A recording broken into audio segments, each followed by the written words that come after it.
कभी ऐसा हुआ है तुम पढ़ने बैठे हो या सिंपली सोने जा रहे हो, पता नहीं आउट ऑफ नोवेयर तुम्हारा दिमाग 50 अलग अलग थॉट ला के तुम्हारे ऊपर अटैक कर देते और तुम्हें होने लग जाती है एंजाइटी। तुम सोच रहे थे कि तुम फोकस करके पढ़ोगे या एकदम रिलैक्स होकर सोओगे, लेकिन ऐसा नहीं हुआ। अगर तुम्हारे साथ भी कभी ऐसा हुआ हो तो congratulation, you are a patient of overthinking. पर नहीं, ये इतनी भी बड़ी चीज नहीं है कि जैसा कि इंटरनेट पर बताया जाता है कि इंसान डिप्रेशन में चला जाता है। No, they are idiots, don't be like them.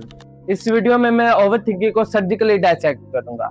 इस बात को समझ लो, मेरा वीडियो में अप्रोच करने का तरीका थोड़ा डिफरेंट है। मैं सबसे पहले प्रॉब्लम्स को आइडेंटिफाई करता हूँ, फिर उनको सोल्यूशन देता हूँ। यही वजह है कि आपको प्रॉब्लम का सोल्यूशन भी मिल जाता है, दूसरे यूट्यूबर्स की तरह नहीं जो कैमरे के सामने 30 मिनट तक यप यप यप करते रहते हैं और उनकी 30 मिनट की वीडियो में तो 5 दफा एड्स आ जाती हैं। चलो खैर छोड़ो।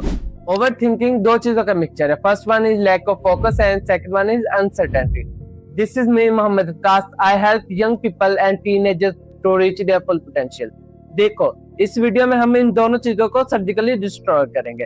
अनसर्टेनिटी का सिंपल मतलब ये है कि आप किसी भी चीज के बारे में श्योर ना हो। देखो, ओवर थिंकिंग भी सबसे ज्यादा उसी चीज के बारे में होती है जिस चीज के बारे में आप श्योर ना हो। Let us take the example of these earbuds. देखो, मुझे लग रहा है ये हैवी है, जब मैं इसे खोलूंगा तो मुझे इसके अंदर 2 ईयरबड्स मिलेंगे।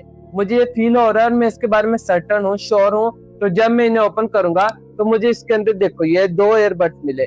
लेकिन अगर मैं इन दोनों ईयरबड्स को निकाल के बाहर फेंक दूं और अब मेरे पास ये एक केस है, देन जब मैं इन्हें उठाऊंगा ना तो ये मुझे लगेंगे यार it is a little bit lighter, और मैं इसके बारे में ओवरथिंकिंग करना स्टार्ट कर दूंगा कि यार जब मैं इन्हें खोलूंगा तो क्या मुझे अंदर से 2 ईयरबड्स मिलेंगे भी या नहीं मिलेंगे।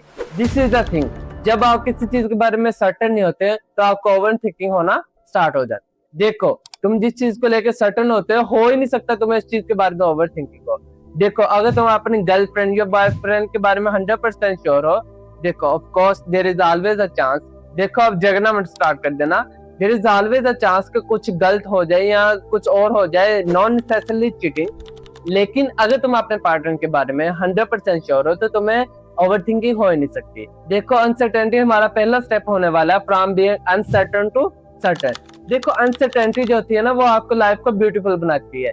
देखो, अगर मुझे 4 साल पहले ये पता होता कि मेरा मेडिकल कॉलेज में एडमिशन हो जाना था, या मुझे ये पता होता कि मैंने अपने as a content creator journey start करनी थी, लेकिन अगर मुझे ये 4 साल पहले पता होती तो मेरा ये सारी जिंदगी जो पिछले 4 साल गुजरे हैं मेरे सोरोनेस बोरिंग में गुजरते कि यार मैं छोटी छोटी चीजों को लेके क्यों इतना खुश हूँ, मेरे आगे इतनी बड़ी अचीवमेंट आने वाली है, मेरी असली जिंदगी तो ये है जो मैं अब जी रहा हूँ। तो मेरा वो सारी जिंदगी, सारी मोटिवेशन, सारे शौक खत्म हो जाने थे।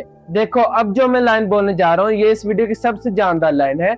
Uncertainty will makes your life beautiful and certainty kill your happiness.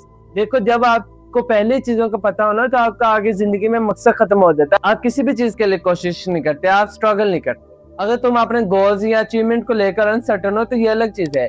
अगर तुम काम कर रहे हो और अपने गोल की तरह प्रोग्रेस भी कर रहे हो, लेकिन तुम्हारे जहन में अभी भी अनसर्टेनिटी है कि यार क्या फ्यूचर में ये चीज मेरे साथ होगी भी या नहीं, क्या मैं इससे चेक कर पाऊंगा भी या नहीं, तो ये बड़ी दिक्कत होने वाली है। देखो, दिक्कत इस चीज की है कि जब तुम काम कर रहे हो लेकिन फिर भी अनसर्टेन हो इस चीज के बारे में, तो तुम्हारे माइंड को ये पता होता है कि जितना तुम्हें काम करना चाहिए तुम उतना नहीं कर रहे, तुम अपना 100% नहीं दे रहे। मे भी तुम अपना 50%, 60% या 70% दे रहे हो और बाकी एनर्जी बचा रहे हो। इस चीज के लिए बचा रहे हो, रील्स स्क्रॉल करने के लिए। देखो, ये अनसर्टेनिटी नहीं होती, तुम्हारा दिमाग तुम्हें रिमाइंडर देता है कि तुम्हें इस काम के लिए ज्यादा काम करना चाहिए, अपना वर्क आउटपुट बढ़ाना चाहिए, लेकिन तुम वो नहीं करते। हर बार अनसर्टेनिटी नहीं होती, तुम्हें अपने काम को अच्छी तरीके से करना चाहिए, अपना फुल एफर्ट देनी चाहिए। जब तुम किसी भी काम का अपने फुल एफर्ट दोगे ना, तो हो ही नहीं सकता कि उसको लेके तुम्हें ओवरथिंकिंग हो या तुम उसके बारे में अनसर्टेन हो। अब बात करते हैं दूसरी चीज की, which is lack of focus. अच्छा देखो, जब तुम पढ़ने बैठते हो तो तुम्हारा फोकस सिर्फ पढ़ाई पे नहीं होता, तुम्हारे जहन में और भी चीजें चल रही होती हैं। यार अभी मैं ये किया, बाद में वो करूंगा, फ्यूचर में ये करूंगा, पास में ये हुआ, वो सारी सोचें तुम्हारे जहन में चल रही होती हैं। और इसी दौरान ओवरथिंकिंग को जगह मिलती है कि वो तुम्हारे दिमाग में आके बस जाए। देखो, इमेजिन करो मैं तुम्हें एक फ्लेम थ्रोर देता हूँ, पता है ना ये क्या होती है? एक बड़ी सी गन होती है जिसमें से लिटरली आग निकलती है, और मैं तुम्हें कहता हूँ मेरे इधर भी एक बंदा खड़ा है और इधर भी एक बंदा खड़ा है, तुमने सिर्फ और सिर्फ मेरे ऊपर आग लगानी, मुझे आग लगानी, मुझे मारना है, लेकिन तुम ऐसा कभी भी नहीं कर पाओगे। देखो, जो फ्लेम थ्रोर होती है ना उसकी फ्लेम का रेडियस इतना बड़ा होता है कि हम तीनों का कबाब बन जाएगा, लेकिन अगर मैं तुम्हें एक सिंपल राइफल या असॉल्ट राइफल दूं और मैं कहूं इन तीनों में से सिर्फ तुमने मुझे गोली मारनी है, तो तुम क्या मार सकोगे? तो श्योर है कि तुम मुझे मार दोगे, क्योंकि उसका तो रेडियस ही बहुत कम होता है।